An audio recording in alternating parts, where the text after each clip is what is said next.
ipauwing bangkay, wag ipauwing cremated na yung anak niya. So, I asked na hindi makremate. So, tumawag ho ako sa police station and then they said na the following day pa po lalabas ho yung result nung si Kathy. Pero as far as I know, napagkasabi ho sa akin ng police na nagpakamatay daw.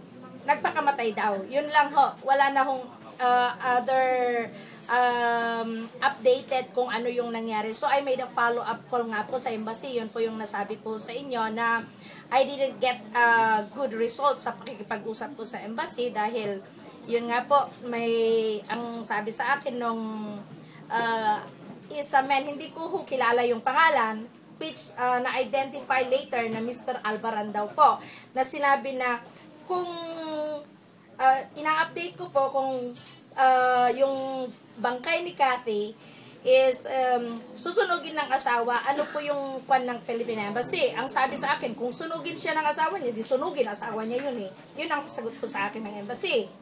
So, Through Mr. Albaran?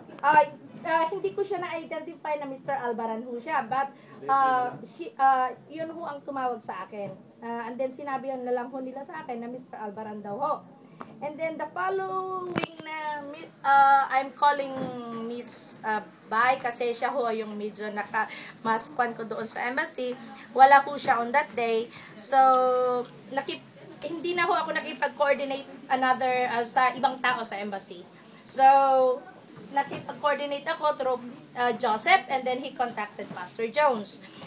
And then yung pamilya ho niya, ang tinatanong ko sa akin hanggang ngayon, bakit daw walang nakikipag-coordinate sa pamilya niya from DFA? Ilang beses na pa walang na-report ito sa DFA.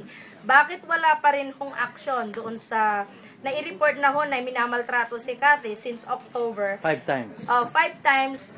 Pero bakit lumabas sa January 11 na patay na si Kathy? Kung nasa mabuting kalagayan po siya, bakit dumating sa punto na nagpakamatay pa si Kathy? Sinabi nilang nabaliw si Kathy. Bakit walang investigation? Bakit nabaliw si Kathy? Ano ang cause ng very young, very fresh na pumunta ng Korea. And then, another one ko, hindi ba pwedeng, wala hubang organization na pwedeng magpa-stop sa mga broker o mag-screen man lang sa mga broker na nagpapadala ng mga wife dito na walang screening ba yung parang makikipag-asawa sa Koreano, basta na lang bayaran sila and then they just come here na magpakasal. Wala po bang mga screening na gano'n na nangyayari sa Pilipinas? And then, nung parating ho yung bangkay ni Kathy sa Pilipinas, pumunta ang mother ni Kathy sa DFA and then sinabi niyang darating ang anak ko bukas. Natuwa pa daw ho ang DFA, darating na si Kathy. Sinabi ng nanay niya na patay na si Kathy, bakit daw ho namatay? Iniimbestigahan yung kaso ni Kathy, paanong hindi alam na namatay si Kathy? Kung iniimbestigahan nga ho talaga ng DFA or whoever organization involved here, bakit hindi nila alam na patay na si Kathy nung i-report ng nanay niya? Yung marami pa hong mga katanungan yung pamilya niya na dapat sana mismong sa embassy or DFA nakikipag-coordinate. Bakit sa local community na tulad namin sa Chonan sila nakikipag-coordinate? Wala kami ho sa legal matters na gano'n. Jolly, in addition, nagkausap po kami ng father ni Jolly last night and said, sorry, ni Kathy, at ang sabi niya by Monday papadala yung autopsy report Monday night. Ang hirap po, nahihirapan sila, baka pwedeng tulungan ng embahada or ng DFA na i-release ni Doktora Ode immediately yung kanyang medical legal dahil marami pong concerns ng organization dito na gustong tumulong at inaabangan ang kanyang resulta. Marami po nakabang. Pwede, anong reaction? Sige, ma'am. Ang embahada po mula nung namatay si Kathy has been reporting to DFA sa UMWA. And ang amin mong patakaran po sa department is immediately po kailangan mag-report sa UMWA. Ang ating UMWA po, ang kanilang obligasyon at responsibilidad is to help the embassy sa pag-coordinate naman po sa next of kin. So yung nung binabalitan yung yon, then tatanungin ko po ngayon sa DFA kung ano yung pagkukulang pagdating naman ho ng kanilang coordination from OMWA to next of kin. Kasi ho nakalagay rin ho doon lahat ng mga contact numbers. Now, yun naman ho sa pagkukontak sa doktora, kami na mismo ang tumawag sa aming General Santos Regional Office. And we instructed, kasi nga ho, ang worry rin namin is kung may delay doon sa DFA Manila, dumiretso na kami sa Gensan.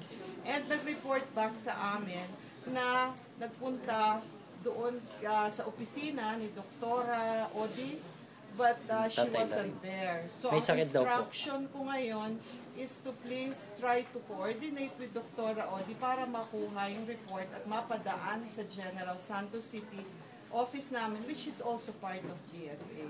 So kung ano yung sinasabi ni Jolly na pagkukulang po sa Manila, ipaaabot po sa Manila because yung pagre-report naman po ng embahada ay tuloy-tuloy mula nung nangyari po yung kamatayan. Follow up lang po ha.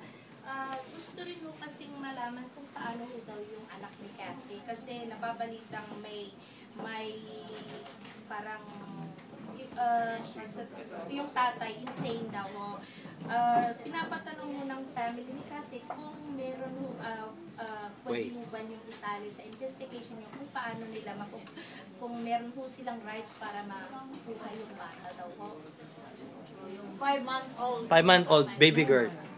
Well, ako naman ho, I'm just trying to observe kung ano ho yung sa batas po natin kasi ang may karapatan po syempre magulang, di ba ho? So Philippine law yun. So ang magulang, pag ho namatay ang isang magulang, ang full authority is do sa surviving parent. Pero kapag po may diferensya ang surviving parent, karapatan po ng grandparents to question the mental ability or the ability mag-parenting nung not surviving parent.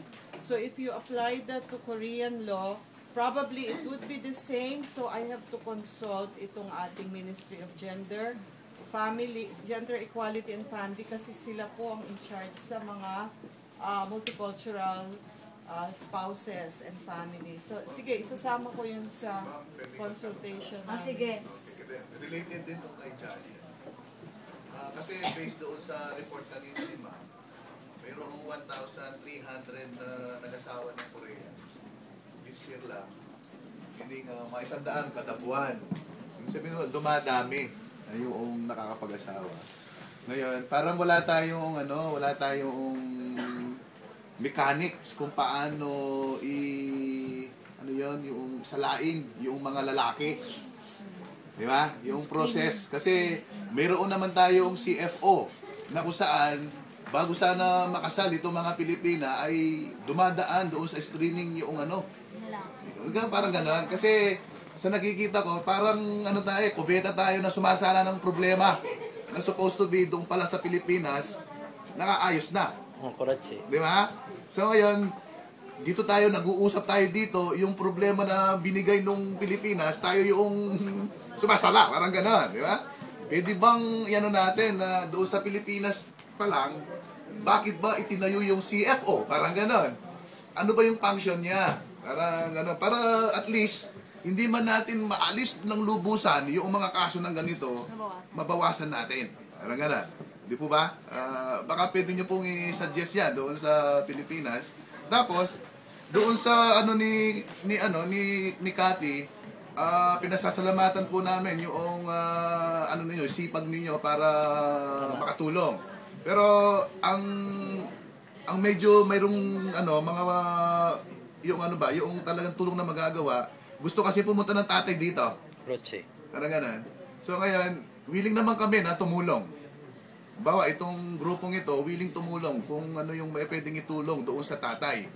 Para maano natin yung transparency na kasi kung hindi natin ma-resolve itong problemang ito, parang yung relasyon natin dito sa Korea, magkakaroon ng problema din. So ngayon, kung hindi satisfy yung magulang niya doon sa autopsy report ng Korea at hinihiling lang naman niya na pumunta rito, bakit hindi natin pagbigyan at para sa kanya mismo malaman niya na talagang mayroong isang pamahalaan, mayroong isang organisasyon, yung sabihin buo tayo na tumutulong sa kasong ito. Sa pag-report ko sa Manila tungkol sa Dimichali, sasama ko doon yung interest ng next of kin, yung family, na pumunta dito para at least alam ng DFA kasi pag-issue pa rin ng passport, napapacilitate kasi kasama yun sa aming pagtutulong sa mga pamilyang pumupunta abroad. So I have to report to them para sila ang mag-take ng initiative na contact yung pamilya, pati yung aming regional office. Doon naman sa CFO, yes, ang CFO ang ating ahensya in charge ng mga immigrants. Immigrants, ibig sabihin, yung mga titira na abroad for permanent residence. Kasama dito,